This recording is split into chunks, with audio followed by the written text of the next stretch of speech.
Okay, well, welcome everybody to Cumbria Wildlife Trust's second podcast. I hope you all enjoyed the first one. It'd be really good to get any feedback from anybody about what they thought about the podcast and about this one. And if anybody's got any ideas of the kind of places that they'd like us to go and the things people would like to hear about, then drop us a line to mail@cumbriawildlifetrust.org.uk. And it'll give us some ideas for future podcasts going forwards.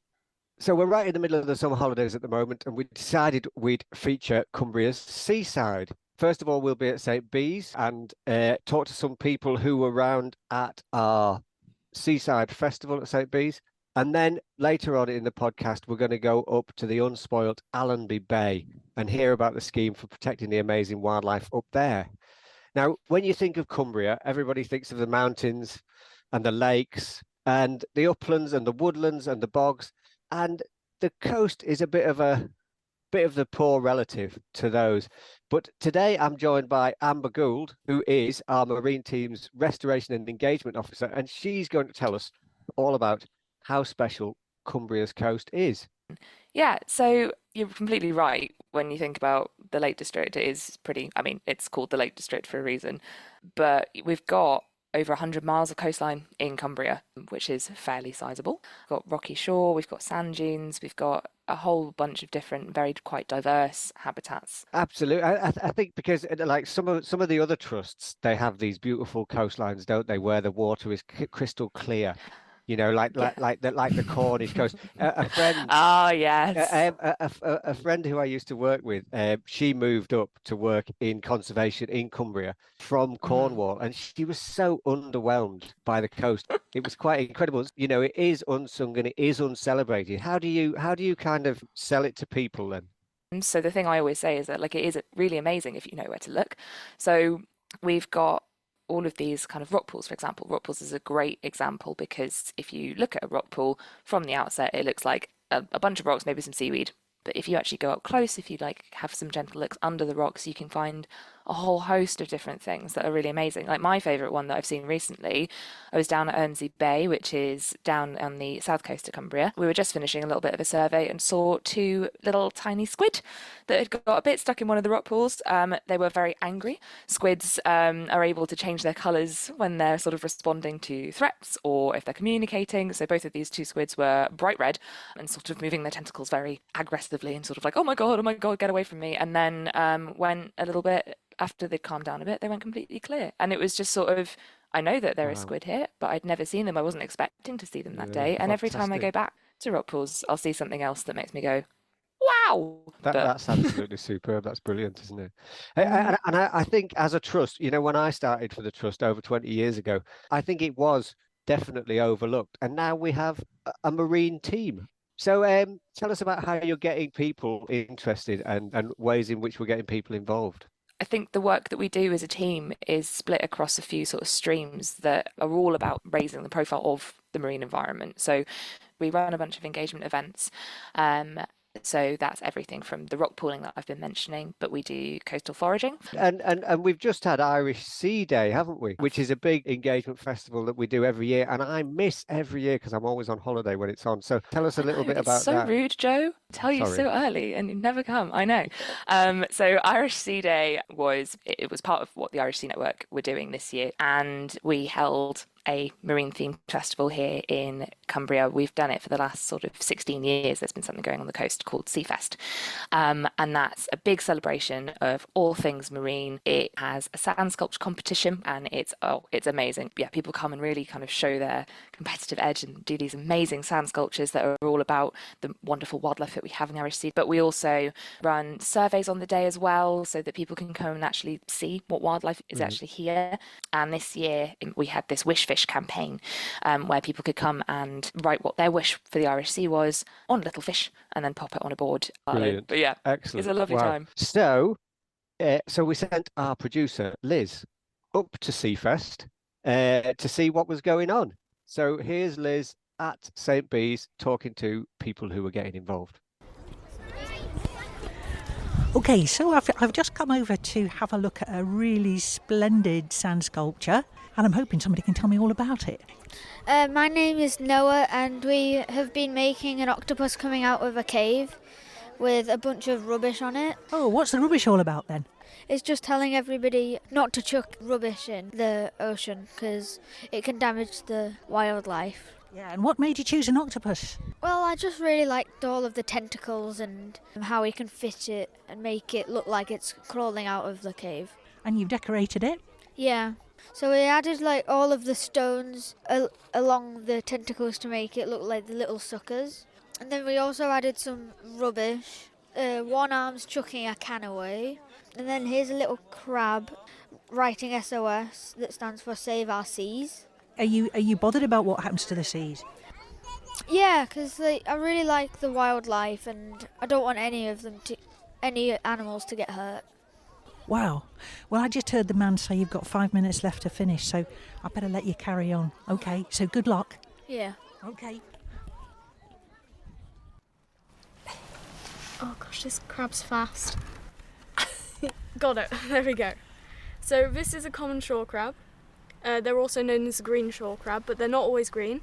This one's very quick, trying to escape me. This one's fairly small, so it won't nip you. Bigger ones they can nip, but if you get hold of them by the back of the shell, they won't be able to. They won't reach you. So, do you want to hold it? I'm okay, thank you. I'm listening to Kat Bell, who's a Cumbria Wildlife Trust Marine Champion. That means she's a volunteer who runs shore search surveys for the Trust, and she also helps run events like rock pooling for the public.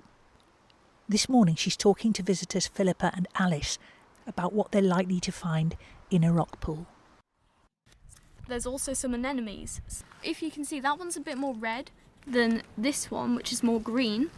Now, the colour of the anemone depends on what they've eaten. Okay. So if they've eaten more plant life, they'll be green. If they've eaten more meat, they'll be red.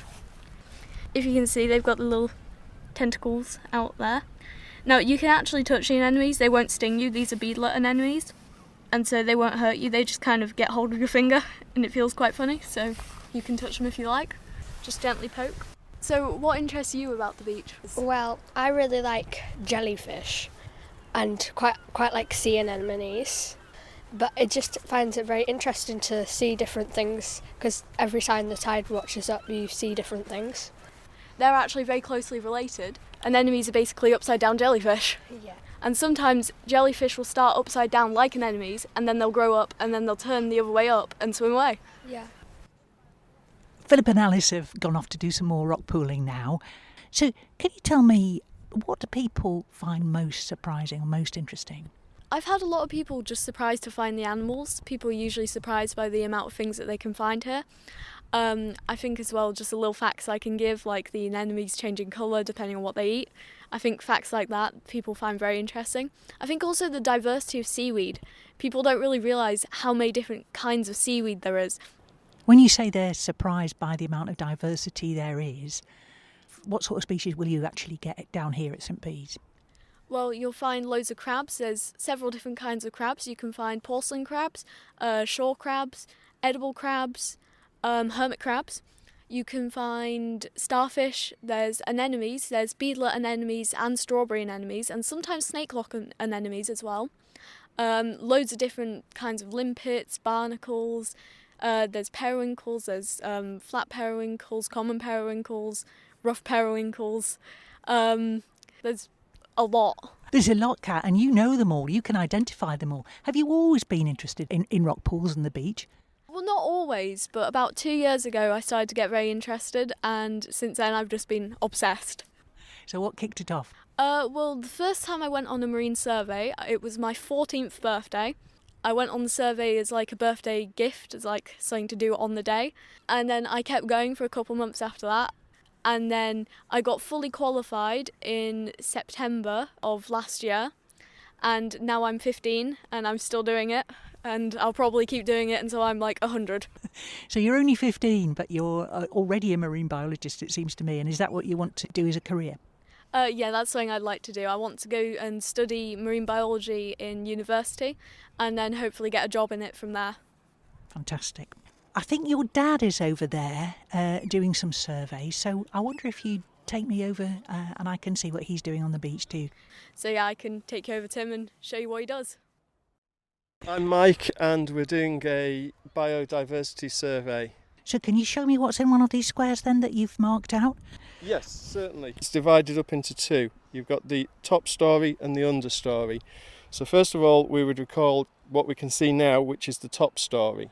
So we record what weeds we can see, and we put down a percentage of what is in that quadrant. And then after we've recorded all that, we turn it back and we look underneath, which is the understory. So that's where you see the things like top shells and whelks and periwinkles and crabs. So let's have a look. Whoop, sliding off on the gutweed. The first thing we look at is bladderwrack. So we've got bladderwrack here. So That's the brown seaweed with the bubbles in it, isn't it? yes, it has flotation bladders. You can tell because they have a pair either side of the centre rib. So we'd look at it and we'd think, well, if you put it all together, it's about 50% bladderwrack. So you'd record that on the app as 50% bladderwrack. Okay, and then if we go to the understory? If we go to the understory and we start turning it back, we can see that we've got some limpets. Yeah, you're just turning over the seaweeds now, aren't you? Oh, So wow. there's quite a cluster of limpets down there. So we'd count how many there are. We can see there's 6 there, so we'd record it, and there's another one hiding under there. So there's seven limpets in this quadrant. So And they're pretty fascinating limpets, aren't they? The way they move around when the tide comes in. they are, and they always go back to the same place every day. Presumably if they went back to the wrong spot, their shell wouldn't quite fit there. It wouldn't be tight enough, would it? The shells fit snugly down in the one area. So, Mike, you mentioned the app, so you're not just doing this as a pastime or a hobby, are you? You're actually contributing to a citizen science programme, is that right?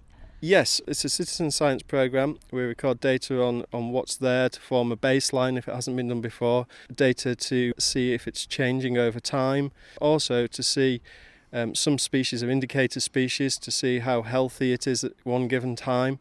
And also we get invasive species which come and take over. So we're looking at that and recording it, and all the data's uploaded, and anybody that wants to use that data, they can log in and access the data that we're recording.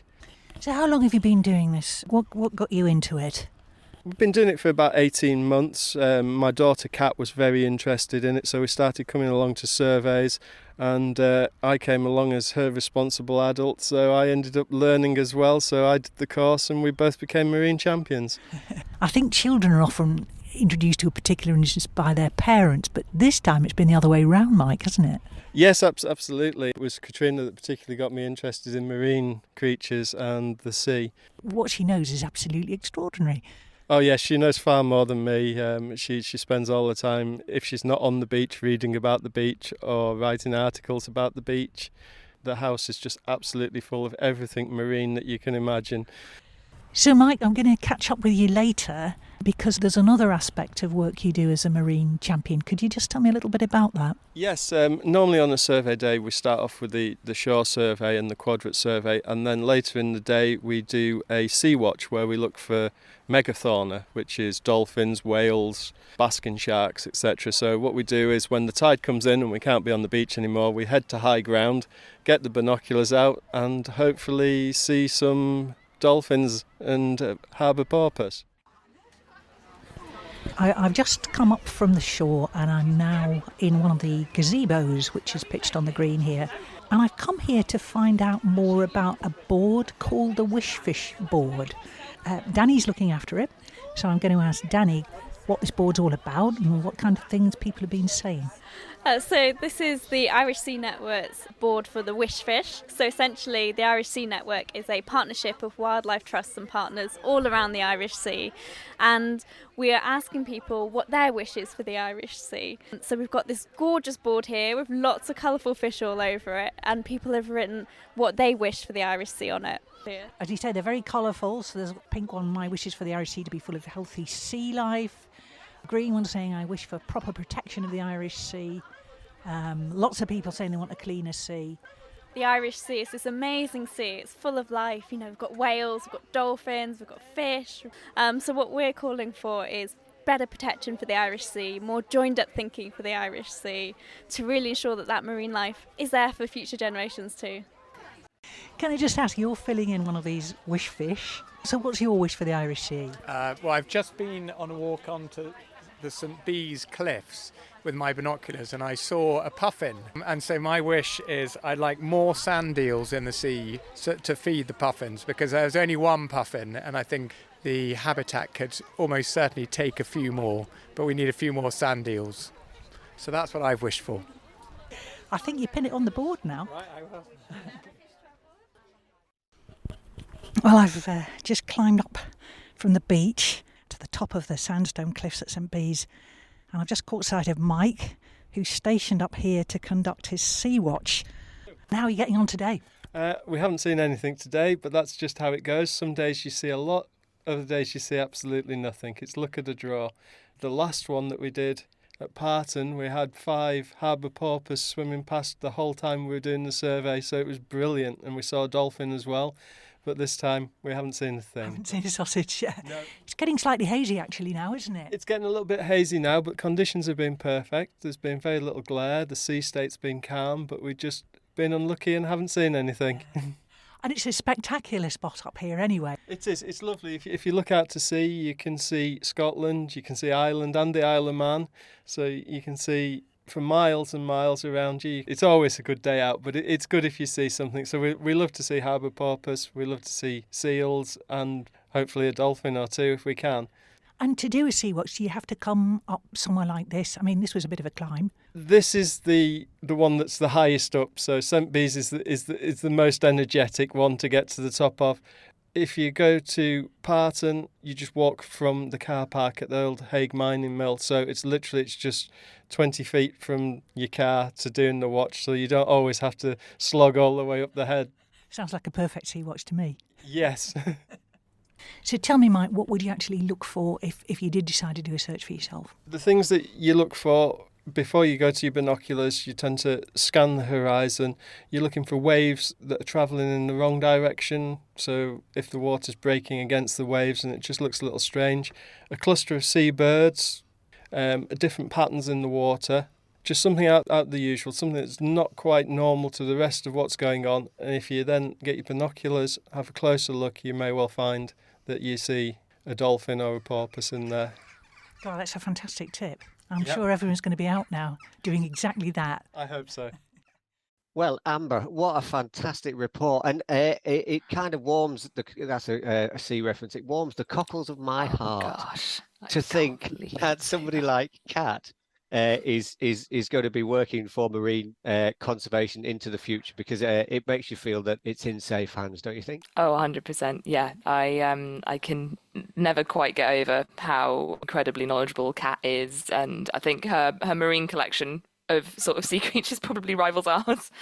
Kat is one of our marine champions, and she does a phenomenal amount of work, and we actually did recognise that this year. We entered her for the Marsh Young Marine Conservation Volunteer Award, which is an award that goes around all of the trusts, and she won, which was good because fantastic. Yeah, it was. Wow. So and is there lots of opportunities for people to get involved in similar things to the things that Kat's doing?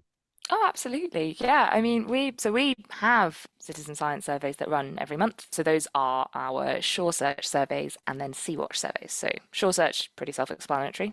So that's the kind of intertidal rocky shore survey. It's great. And then sea watch is we watch the sea for about an hour and see if we can see anything in it, looking for primarily marine mammals. So dolphins, whales, seals, not on one of our sea watches, but someone spotted basking shark off of the Walney wind farm a couple of weeks ago. Yeah, we've got a lot of stuff going on in that sea. Absolute favourite of mine, the basking shark. I've only seen them a couple of times, but just an incredible creature. I've never seen them. They're just beautiful. Yeah. They do have this amazing fin that comes out of the water, and it's the proper sort of Jaws fin. Absolutely. There's a hell of a lot more to the Irish Sea than the coast, isn't there? And if anybody who's taken a ferry across to the Isle of Man or to Ireland, it is a rather muddy, brown-looking piece of water. And again, it's not quite as charismatic as some of the other waters around our coastline, but it's still full of life, isn't it? Yeah, absolutely. The mud's amazing. So the mud if you think about it, mud is it's just a bunch of different bits of organic matter that have settled. So mud is really, really rich in nutrients. I think there's about 16 Mars bars worth of calories in every cubic meter of mud. And I'm not encouraging anyone to go out and chomp down on some mud, but for smaller creatures like invertebrates that are kind of trying to make a home somewhere, that's an amazing amount of food and energy. So we get some brilliant sea life. One of my favourites is the phosphorescent sea pen. If you look at a picture of it, it looks like an old-fashioned quill, and they glow to fend off predators. We've got ocean quahogs, an amazing name. They're the oldest creatures that we know of. Hazard a guess at how old the oldest ocean quahog is? I haven't got a clue. 500 years. Oh, you're really, really close. 507. Excellent. 507 years. And I just can't imagine something living that long. It was around when Henry VIII was. It's insane. Yeah, that is incredible, isn't it? Wow. Yeah, that mud's amazing. Brilliant. So we sent our producer, Liz, further up the coast again to go and meet Georgia, who heads up our marine team. And they met up at Allenby Bay. Now, Allenby Bay is one of the few places that's designated as a highly protected marine area. And Liz went up there to find out what's so special about it. Yeah, I'm here at Allenby Bay. It's a corner of Cumbria I've never been before, where the Solway Firth merges into the Irish Sea. And I've just met Georgia, who's going to tell me all about it. So we're in Allenby Bay, and we're actually within the boundary of the newly designated highly protected marine area, or HPMA for short, which means it's got the gold standard of marine protection in English waters. Can you tell me what it was about Allenby Bay that earned that designation? Yeah, so Allenby Bay is really special because it's got a whole range of different habitats that are really, really important for wildlife. So we've got kind of really important muddy and sandy habitat, but then there's also rocky habitat and kind of this really important biogenic reef systems, which is honeycomb worm reefs and mussels, and that then provides a sort of home for a load of different other species as well. And then below the waves, these important habitats provide a lot of habitat and food for a number of different important fish species. So we've got things like bass, cod and herring, and in turn they provide lots of food for loads of different seabirds. So it's a really, really important area for wildlife. Other marine areas have been designated because they've got, say, one special feature. But Allenby is different, isn't it? It's a whole network of things. Absolutely. So that is why this designation is really, really special. So the HPMA designation means that the whole ecosystem is protected. Whereas in other areas, like you say, it's sort of based on a feature-based approach. So maybe one species is protected, but that's a bit like protecting a single tree in a whole forest. Whereas with Allenby, we've got this whole forest, if you like. The whole area is protected, the whole system, and that's really, really special. So we're just heading down towards the sea, over the shingle bank and down onto the sand. Lovely blue sea, the sun's out, and there's Criffle in the distance. So what are we going to look for, Georgia? So we're going to try and find honeycomb worm reef, which is a biogenic reef.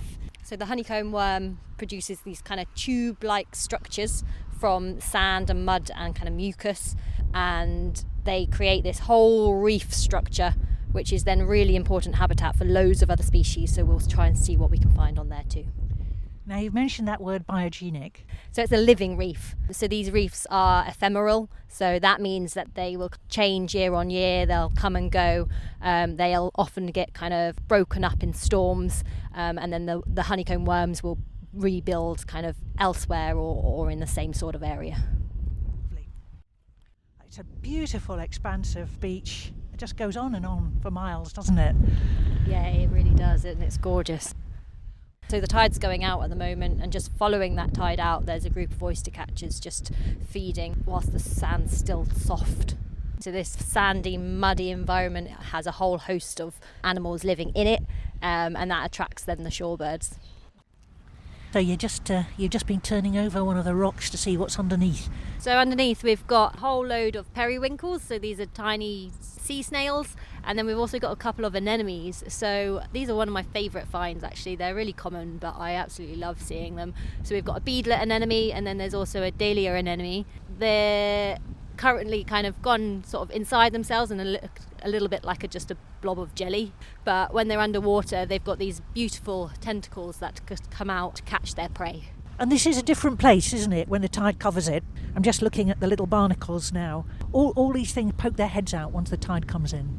Yeah, absolutely. It's a bit of a feeding frenzy when the tide comes in, and like definitely, as we saw, the anemones, they'll have their tentacles out to catch. The barnacles will be feeding. Limpets will be moving on rocks and feeding too. So yeah.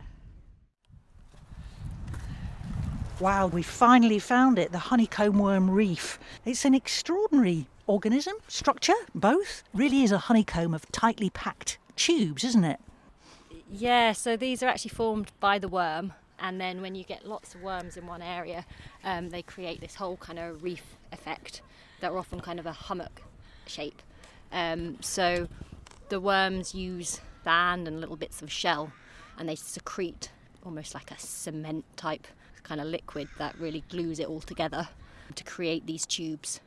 And then, yeah, as I said, when you get a load, you get this whole reef structure. So as the tide's out at the moment, the worms are kind of hunkered down in their tubes, and they can seal it up and keep some water in there so that they don't dry out.